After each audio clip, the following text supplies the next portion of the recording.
Now, in doing so, the prosecution did something very controversial. They put up a picture of a deceased Michael Jackson. We can't show it to you, it's just that graphic. But in doing this, the response in the court was what really stood out. Let me ask you this. Have you ever stopped to think exactly whose hands were the last to touch Michael Jackson after his final breath? Who stood over the lifeless body of the King of Pop in those silent, private hours? One man stepped out of the shadows years later with a jaw-dropping claim. His name is Jesse Ruiz, also known as Jesus Miguel Ruiz, a licensed embalmer in California, license number 8473. On his own funeral business website, he openly states that he was one of the professionals who prepared Michael Jackson's body, alongside a string of other major celebrities. But is this genuine or simply a clever marketing move to draw attention to his veteran-owned company? And if it's true, what unimaginable details did he witness when he worked on the body of the most famous entertainer the world has ever known? Tonight, we're swashing behind the closed doors of Forest Lawn. From the meticulous embalming process to the heartbreaking truths that were never meant for public eyes. Hit subscribe. This one gets darker the deeper you go, so stay with me. Chapter 1. The Embalmer Who Says He Touched the King of Pop.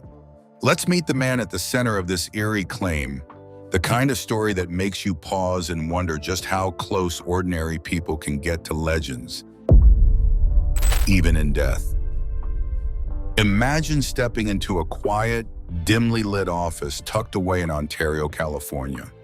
Certificates and military honors cover the walls. A man sits behind the desk with the steady, unshakable calm of someone who has faced death more times than most of us could ever handle. His name is Jesus Miguel Ruiz, but most people know him as Jesse Ruiz. A battle-tested U.S. Marine veteran who served in Operation Desert Storm, he holds a California embalmer's license number 8473 and a funeral director license number 2093. For more than 25 years, he has worked in the most intimate and private spaces in America, preparing bodies for their final farewell. Today, he runs his own veteran-owned business, Personal Funeral Planning. It's a family-run operation that promises dignity, compassion, and personal attention. But when you scroll down to the About Us section on their website, one line stops you dead in your tracks. There, listed in plain black and white, are the famous names he says he personally cared for. Brittany Murphy, Ronnie James Dio, Richard Pryor, Ed McMahon, and right at the very top, Michael Jackson, the King of Pop. Just one simple sentence: I embalmed the King of Pop, Michael Jackson. No photos, no official documents, no signatures, no statement from the Jackson family, only his word. The second people found that page, the internet lit up. Forums exploded with passionate arguments. Some fans saw it as a respectful, professional acknowledgement from a man who had done his job with honor. Others rolled their eyes and called it nothing more than smart marketing, a bold move to make his small funeral business stand out in a crowded field. After all, where's the actual proof? There are no leaked documents, no insider photographs, no confirmation from Forest Lawn, just Jesse Ruiz placing his name next to the greatest entertainer who ever lived. Yet his licenses are real, his business is legitimate, his decades of experience check out. So the question still hangs heavy in the air, like silence inside an empty mortuary room. If Jesse Ruiz truly walked into that preparation room at Forest Lawn, if those were his hands preparing Michael Jackson's body, then what did he see when the sheet was finally pulled back? What hidden truths did the King of Pop's body reveal in those final quiet hours? Chapter 2, The Secret Night at Forest Lawn. It was the dead of night on June 26, 2009. Just hours after Michael Jackson drew his final breath inside that rented mansion on North Carrollwood Drive, the Los Angeles County Coroner's Office was already buzzing under harsh fluorescent lights. The autopsy was underway. scalpels sliced with cold, clinical precision while the entire world outside spiraled into chaos. By late afternoon, the examiners had finished their grim work. The official cause of death stayed sealed for now, but the body was cleared for transport. Under heavy security, Michael Jackson's remains were quietly loaded into a plain private van. No camera flashes, no hovering helicopters, just a small, low-profile convoy weaving through Los Angeles traffic as the sun dipped below the horizon.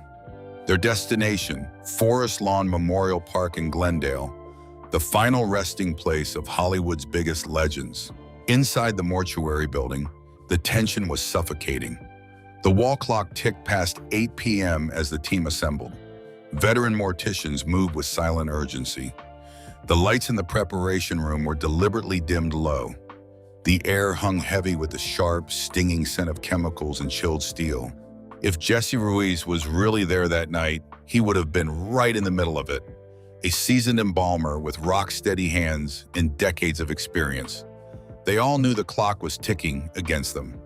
The massive public memorial was already set for July 7th, just 12 days away. The body had to look peaceful, regal, and completely untouched by death for the eyes of the world. They started the 6-point embalming under the strictest protocol any of them had ever seen. The clock had already pushed well past midnight. The preparation room felt heavier than usual, the air thick with tension and the metallic tang of preservatives. A senior mortician made the first careful incision at the right carotid artery in the neck. The soft snip of the scalpel echoed faintly. His hands stayed steady, but his eyes kept darting nervously toward the door. Another worked on the left carotid with the same precise movements. 2 more handled the femoral arteries high up in the thighs, while the final pair accessed the axillary arteries beneath the arms. 6 entry points, 6 separate pathways. The thick, pink-tinted embalming fluid began pumping under pressure with a low, steady hum from the machines. It flushed out the blood while saturating every tissue, every organ, every limb. The room itself was unnaturally quiet, only broken by the soft mechanical whir of the pumps and the occasional muffled drip of fluid. At one point, a shadow shifted behind the small observation window. The faint sound of footsteps outside made everyone freeze. Someone was watching. No one dared speak, but the fear was real. They were being monitored. A senior staff member whispered urgently, his voice low and tense, "Hurry up, no delays tonight." They picked up the pace. No one was allowed to linger on Michael Jackson's face. The order had been crystal clear from the start. Do not stare at his face for too long. Some thought it was pure respect. Others sensed something darker. That powerful eyes outside the room didn't want anyone studying the King of Pop's final expression too closely. One young assistant accidentally looked too long and was instantly pulled aside with a sharp, hissed warning. The fluid kept pumping with its constant rhythmic whoosh. The body that once electrified stages with unstoppable energy now lay completely motionless. The team massaged the arms and legs with practiced hands, the wet squish of gloves against skin filling the quiet room as they forced the preservative deep into the tissues to fight off decomposition before the big memorial. Sweat dripped down their foreheads, even though the room was freezing cold. Every few minutes, the echo of footsteps in the hallway outside sent a chill through the team. Someone checking, someone making sure nothing was said, nothing was photographed, nothing was remembered that shouldn't be. The 6-point technique ensured perfect distribution. No swelling, no discoloration, no visible traces of the brutal struggle that had claimed Michael's life. But as the fluid continued circulating through those 6 arteries, a dark, unspoken feeling settled over everyone in the room. They weren't just preserving a body, they were preserving secrets. The walls of Forest Lawn seemed to hold their breath that night, as if even they were afraid of what might be exposed if anyone looked too closely. The room stayed almost silent except for the low, steady hum of the machines and the occasional murmured instructions. Watch the pressure, keep the face natural. They gently massage the limbs, working the fluid all the way down to the fingers and toes. The face received extra care, creams, soft massage, and subtle restoration to hide any signs of exhaustion or medical intervention. Outside the prep room, security was on edge. Phones rang constantly with sharp, urgent tones. Forest Lawn staff coordinated tightly with the Jackson family, lawyers, and private security. Around 11 p.m., a senior mortician reportedly took a tense call. The voice on the other end ordered them to double-check every seal and prepare for possible press leaks. By the early hours of June 27th, the arterial embalming was finally complete. They moved on to the cavity work, carefully draining and injecting stronger preservative fluids straight into the chest and abdominal cavities. Every single step was documented, every movement tightly controlled. When the preservation process finally ended, they dressed the body in the clothes the family had chosen. Then came the moment no one would forget. Michael Jackson was gently placed inside the gleaming Promethean bronze casket, plated with 14-karat gold hardware and lined with rich blue velvet. The heavy lid closed with a deep, final thud that echoed through the room. The King of Pop now rested in a $25,000 masterpiece of metal and craftsmanship, airtight, majestic, and ready for millions of eyes. But even as the team cleaned their instruments and the lights in the prep room slowly dimmed, they all shared the same chilling realization. The embalming had made the body presentable. It had bought them precious time. Yet the real secrets, the painful private truths hidden beneath the skin, had already been laid bare during that autopsy the day before. And those secrets were about to shake everything. While the golden casket sat in silence at Forest Lawn, the autopsy report was quietly revealing a story far darker than anyone outside that room could ever imagine. Chapter 3. The secrets the embalmer couldn't hide. The golden casket may have been sealed shut, but the truth was already spilling out. As the embalming team pushed through that long, exhausting night at Forest Lawn, one of the morticians, possibly Jesse Ruiz himself, suddenly froze. His gloved hands trembled for a split second. The professional wall he had built over decades cracked wide open. Tears welled up in his eyes and dropped silently onto the cold stainless steel table with soft plinks. He had prepared thousands of bodies in his career, but this one hit him like a freight train. The man lying there wasn't just another case. This was Michael Jackson, the voice that shaped entire generations, now reduced to a fragile, broken shell weighing only 62 kilograms. It was late on the night of June 26, 2009. The autopsy had already painted a heartbreaking picture, and now the embalmer was seeing it up close with his own eyes. The body on the table looked painfully frail.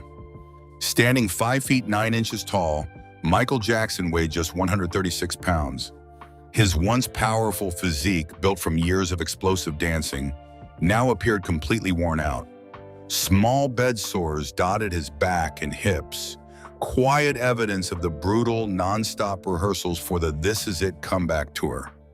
His lungs showed clear signs of long-term chronic inflammation, a battle he had been fighting for years without ever fully winning. But it was the condition of his skin that truly shattered the embalmer's heart. The official autopsy backed up what Michael had insisted on for years. He suffered from vitiligo, the autoimmune disease that destroys skin pigment. Large patches of his body had lost their natural color. To keep performing and facing the public, he had undergone permanent tattooing, soft pink on the lips, dark pigment on the eyebrows, and black tattooing across the front of his scalp to blend with the wigs he wore. These weren't acts of vanity. They were medical necessities forced by a condition the world had cruelly misunderstood and ridiculed for decades. The embalmer stood there, tears streaming down his face, gently massaging the arms and legs with slow, deliberate strokes to help the embalming fluid flow evenly. In that quiet, sterile room filled with the sharp, stinging smell of formaldehyde and the low hum of the machines, he felt the crushing weight of the tragedy. This wasn't the invincible King of Pop the world idolized. This was a man who had fought silent, invisible wars every single day, battling pain, illness, and merciless public judgment, all while still pouring his soul into his art for the fans. Then came the hardest truth of all. The toxicology results left no room for doubt. Michael Jackson had died from acute propofol intoxication combined with benzodiazepines. Propofol, a powerful hospital-grade anesthetic, had been given to him night after night at home by his personal doctor, Conrad Murray. The levels found in his blood were the kind normally used for major surgery. There was no proper monitoring equipment, no emergency crash team on standby. On that final night, the dose became fatal. Conrad Murray was later convicted of involuntary manslaughter. But inside that embalming room, a deeper tragedy hung thick in the cold air. Michael wasn't simply the victim of one doctor's reckless mistake. He was a man driven to the breaking point by crushing exhaustion, unbearable pressure, and a desperate need for sleep just so he could keep performing for the people who loved him. As the team finished the 6-point embalming, carefully injecting fluid through 6 major arterial points to preserve every inch of the body, the weight of these revelations pressed down on them like a heavy fog. The body was made to look presentable. The face was carefully restored. The gleaming Promethean bronze casket, plated with 14-karat gold and lined with rich blue velvet, waited nearby. But no amount of preservation fluid could cover up what the autopsy had already exposed. Within days, pieces of the report leaked to the public. The world learned about the vitiligo, the medical tattoos, the exact cause of death, the bed sores, and the dangerously low body weight. Privacy was completely shattered. The Jackson family fought hard to protect their brother's dignity, but the media and fans demanded every single detail. Paparazzi descended on Forest Lawn like vultures. Conspiracy forums erupted with wild theories that the body had been kept on ice for months, that the casket shown at the memorial was empty, that a secret cremation had already happened. On Michael Jackson hoax websites, people picked apart every photo, every rumor, and every license number, endlessly arguing whether Jesse Ruiz had truly been in that room or if the whole story was made up for attention. Some called the leaking of the autopsy details a final cruel violation. Others argued the public had every right to know how their idol really left this world. The fierce battle between privacy and public curiosity still rages on today. The embalmer who broke down in tears that night understood it better than anyone. He had seen the raw truth up close. He had touched the fragile reality behind the legend. Those revelations did not die with Michael Jackson.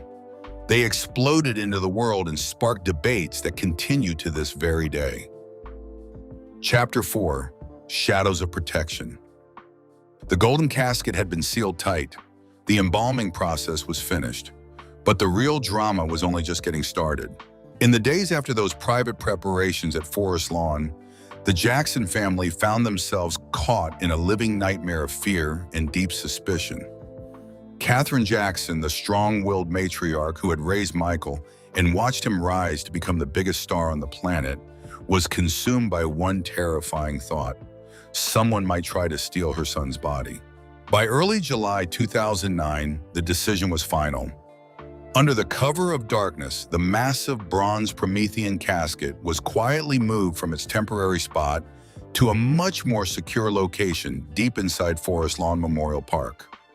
Workers carefully lowered it into the basement of the main building, far from public eyes and any possible threat. Security was ramped up to near military levels. Guards patrolled non-stop. Cameras monitored every corner. The family was taking zero chances. But even that wasn't enough. Katherine's fear only grew stronger with each passing day. She reportedly worried about grave robbers, obsessed fans, or people looking to profit by selling pieces of Michael's remains. So the family took an extreme step. When the private burial finally happened on September 3, 2009, workers poured layer after layer of thick, heavy concrete over and around the crypt, building a literal fortress of stone to make sure no one could ever disturb Michael's final resting place.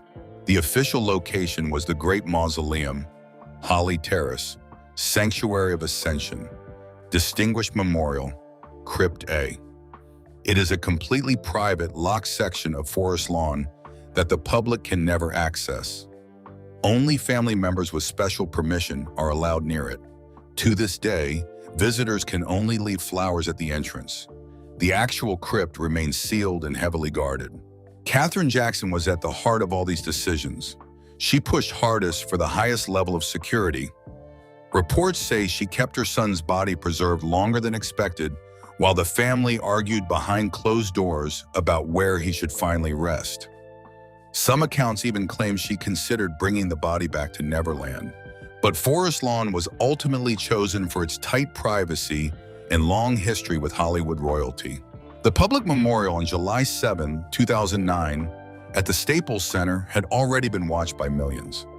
The golden casket sat on stage surrounded by flowers as stars paid tribute. Yet behind the scenes, the family was fighting their own private war. Meanwhile, on Michael Jackson fan forums and conspiracy websites, the rumors spread like wildfire.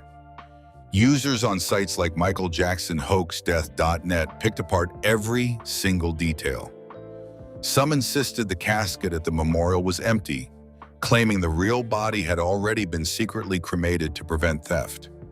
Others swore Katherine had kept the body on ice for weeks, even months, in a private facility before the final burial. Threads overflowed with so-called evidence, blurry photos of the transport van, analysis of the concrete being poured, and endless arguments about whether the official timeline even made sense. One popular theory claimed the entire burial was staged. Another suggested powerful figures in the music industry had pressured the family to hide the real cause of death. The forums turned into battlegrounds. Some defended the family's actions as understandable grief and protection. Others called it highly suspicious behavior that only fed more doubt. The emotional toll on the family was enormous. Katherine, already heartbroken by the loss of her son, now carried the crushing weight of constant fear. She reportedly told close friends she couldn't stand the thought of Michael's body being disturbed.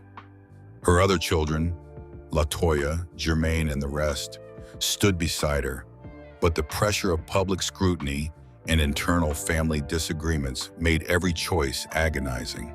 By the time the private burial finally took place in early September, more than 2 months after Michael's death, the concrete had been poured and the crypt was sealed.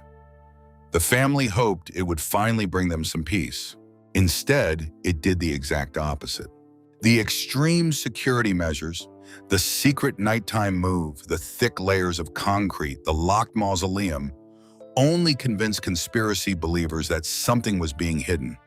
Why go to such incredible lengths just for a body? Why the long delay? Why the total secrecy? New threads popped up on the forums every day. The empty casket theory, Katherine's ice box, Forest Lawn cover-up. People shared supposed insider leaks, analyzed security footage, and debated Jesse Ruiz's role in the embalming. Some even claimed the real Michael had faked his death and the body in the crypt belonged to someone else. The Jackson family never publicly responded to most of these rumors. They chose instead to focus on honoring Michael's legacy through music, charity work, and protecting his children. But the whispers never went away. That heavy concrete and those locked doors were meant to protect a beloved son, brother, and father. But in the eyes of a suspicious world, every extra layer of security only raised even more questions. All of it, the late-night moves, the tears behind closed doors, the extreme steps taken by a grieving mother, was done out of love and a desperate need to protect him. Or was there something more the world was never supposed to discover? Chapter 5. The Theories That Never Die. Even with the heavy concrete poured and the crypt sealed tight, Michael Jackson's story refused to rest. As the years passed, the rumors didn't fade. They grew louder. On forums, YouTube channels, and social media groups, fans and skeptics kept digging, debating, and spinning new theories. Here are some of the most persistent ones that still refuse to die. Theory 1. Michael Jackson is still alive. This is perhaps the most famous. Some fans believe he faked his death to escape the crushing pressure of fame, the lawsuits, and the constant spotlight. They point to clues like the way he supposedly waved from the back of a coroner's van in old hoax videos, or the fact that his death came right before a massive comeback tour that would have brought him back into the public eye. To them, the entire funeral was an elaborate performance so the real Michael could disappear and live in peace. Many conspiracy believers claim the golden Promethean casket shown at the Staples Center Memorial was just a prop. They argue the real body was either cremated secretly or never placed inside at all. Supporters point to the long delay between death and burial, the heavy security, and the fact that no independent observer was allowed to view the body up close. Why hide it so completely, they ask, if there was nothing to hide? When people discovered Jesse Ruiz listing Michael Jackson on his funeral business website, it sparked another firestorm. Some accept his story as a professional simply stating his experience. Others call it pure marketing, a licensed embalmer using the biggest name in music to attract clients. Forum users have spent countless hours checking license numbers, cross-referencing dates, and debating whether he was actually at Forest Lawn on those critical nights in late June 2009. This one centers on Katherine Jackson. According to multiple reports and insider whispers, Michael's mother was so terrified of grave robbers that she insisted on keeping the body preserved longer than usual. Some versions of the rumor say it was held in a private facility for weeks, even months, before the final burial in September. The thick concrete poured over the crypt only added fuel to this theory. Why such extreme measures unless there was something unusual about the body itself? The darkest version suggests Michael's death was not simply an accident caused by Conrad Murray. Some claim it was orchestrated or allowed to happen by people in the music industry who stood to profit from his death. They point to the timing, the rapid leaks of autopsy details, and the way certain financial matters were handled after he passed. These theories paint Michael as a victim of the same industry machine that made him a star. So where does the truth end and the speculation begin? The facts we know are sobering. Michael Jackson died on June 25, 2009, from a combination of propofol and other sedatives administered at home. The autopsy confirmed his vitiligo, his low body weight, and the physical toll of years of performing and pressure. Forest Lawn handled the arrangements with extreme security. The family buried him in a private crypt under heavy concrete. Jesse Ruiz claims he participated in the embalming, but has offered no hard proof. These are the documented realities. Everything else, the empty casket stories, the faked death theories, the secret cremation rumors, lives in the realm of speculation. Some of it comes from genuine grief and a desire to keep Michael's spirit alive. Some of it comes from the internet's endless hunger for mystery. And some of it honestly comes from the fact that the family's extreme privacy only made people more curious. When a superstar dies, the world doesn't just mourn, it obsesses, it analyzes, it refuses to let go. Michael Jackson gave everything to his audience while he was alive. Even in death, he continues to give inspiration, controversy, and endless conversation. But here's the deeper tragedy. Even after his heart stopped beating, Michael Jackson still found no peace. His body was moved in secret. His final resting place was turned into a fortress. His medical details were leaked and debated. His family had to fight both their grief and the constant fear of desecration. The man who spent his life trying to create magic for others ended up trapped in a never-ending storm of rumors and conspiracy. That is the real cost of being a legend. You belong to the world, in life and in death. As we close this story, remember this. Behind every wild theory, behind every heated forum debate, and behind every claim like Jesse Ruiz's, there was once a real human being. A man who laughed, who cried, who struggled, and who gave us some of the greatest music ever recorded. Whether you believe the official story or hold on to your favorite conspiracy, one thing remains certain. Michael Jackson's light burned bright, but it also burned him. And even now, long after the golden casket was sealed and the concrete was poured, the world still refuses to let him rest. Thank you for watching. If this story touched you, share your thoughts below. Do you believe Jesse Ruiz?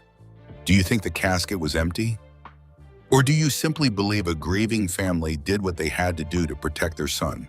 Drop your answer in the comments, truth or conspiracy, and tell us why. Until next time, stay curious. And remember that behind every legend is a human story that deserves respect. And so the golden casket was sealed. The concrete is poured. The crypt was locked. But the story, the real story, has never been buried. We've walked through the dark corridors of Forest Lawn. We've stood beside the embalmer who claims he prepared Michael Jackson's body. We've seen the shocking details the autopsy revealed. The fragile 62-kilogram frame, the bed sores from endless rehearsals, the confirmed vitiligo, the tattoos that hid a lifetime of pain, and the deadly propofol that stole the king of pop from us. We've witnessed a grieving mother's desperate fight to protect her son's remains, and how that protection only fueled more suspicion. Michael Jackson gave the world his voice, his dance, his entire life.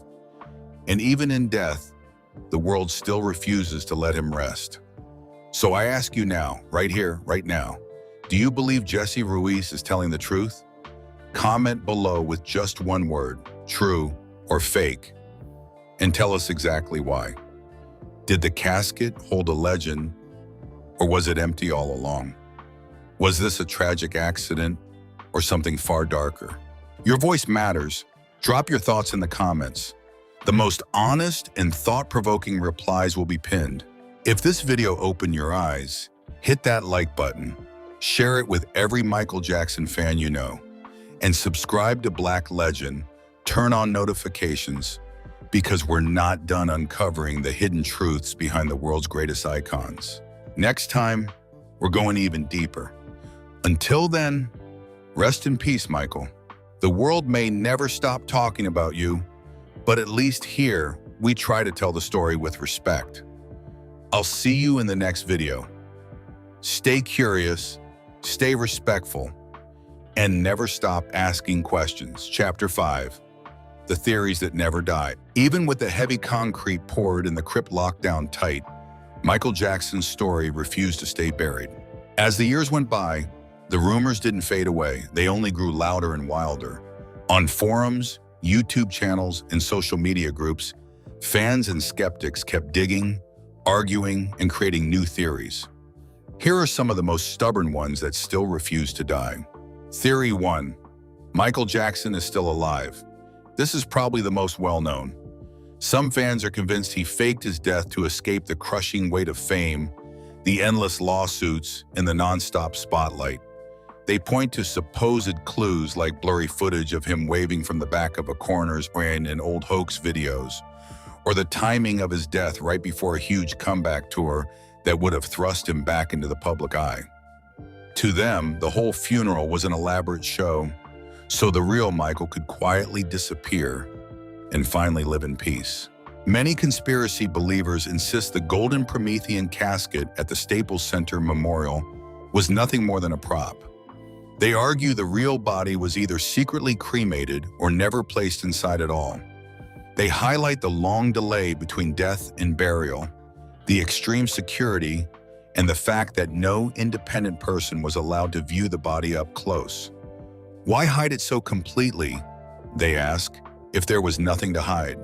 When word spread about Jesse Ruiz listing Michael Jackson on his funeral business website, it triggered yet another storm of debate. Some people accept his claim as a professional, simply sharing his experience. Others dismiss it as pure marketing, a licensed embalmer using the biggest name in entertainment to boost his business. Forum users have spent years checking license numbers, comparing dates, and arguing over whether he was actually present at Forest Lawn during those critical nights in late June 2009. Another theory focuses heavily on Katherine Jackson. According to multiple reports and insider whispers, Michael's mother was so terrified of grave robbers that she demanded the body be preserved longer than normal. Some versions claim it was kept in a private facility for weeks or even months before the September burial. The thick layers of concrete only poured more fuel on this theory. Why take such drastic measures unless there was something unusual about the body?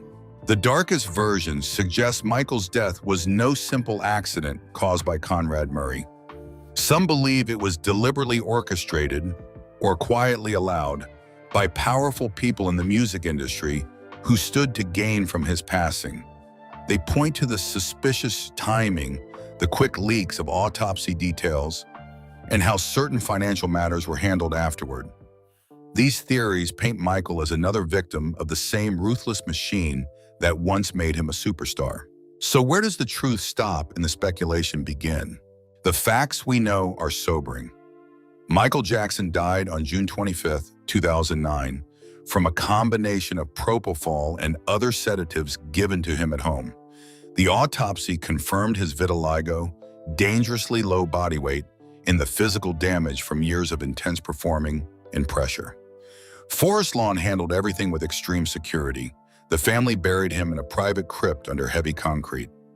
Jesse Ruiz claims he took part in the embalming, but he has provided no concrete proof. These are the documented realities. Everything else, the empty casket stories, the faked death theories, the secret cremation rumors, belongs to the world of speculation. Some of it comes from real grief and a desire to keep Michael's spirit alive.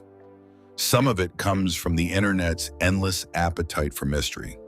And some of it, honestly, stems from the family's extreme privacy, which only made people more curious. When a superstar dies, the world doesn't just mourn. It obsesses, it analyzes, it refuses to let go. Michael Jackson gave everything to his audience while he was alive. Even in death, he continues to give inspiration, controversy, and endless conversation. But here's the deeper tragedy. Even after his heart stopped, Michael Jackson still found no peace. His body was moved in secret. His final resting place became a fortress. His private medical details were leaked and endlessly debated. His family had to battle both their grief and the constant fear of desecration. The man who spent his life creating magic for others ended up trapped in a never-ending storm of rumors and conspiracy.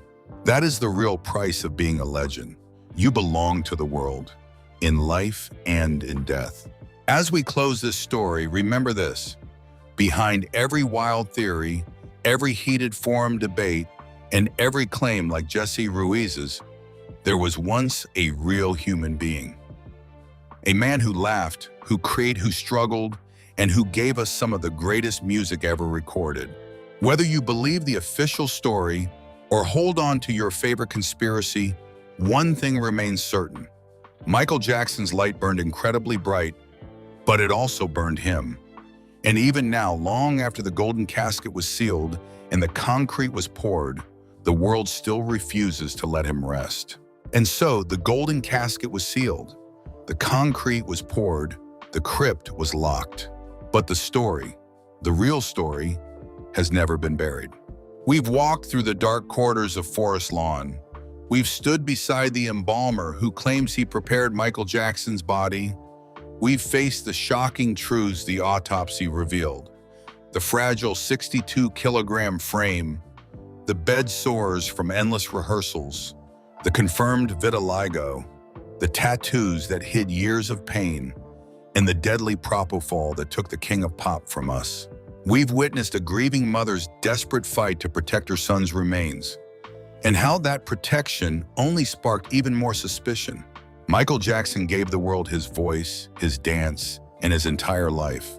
And even in death, the world still refuses to let him rest. So I ask you right now, do you believe Jesse Ruiz is telling the truth? Comment below with just one word, true or fake, and tell us exactly why. Did the casket hold a legend, or was it empty all along? Was this a tragic accident, or something far darker? Your voice matters. Drop your thoughts in the comments. The most honest and thought-provoking replies will be pinned. If this video hit you hard, smash that like button, share it with every Michael Jackson fan you know, and subscribe to Black Legend. Turn on notifications. We're not done uncovering the hidden truths behind the world's greatest icons. Next time, we're going even deeper. Until then, rest in peace, Michael. The world may never stop talking about you, but at least here, we try to tell your story with respect. I'll see you in the next video. Stay curious, stay respectful, and never stop asking questions.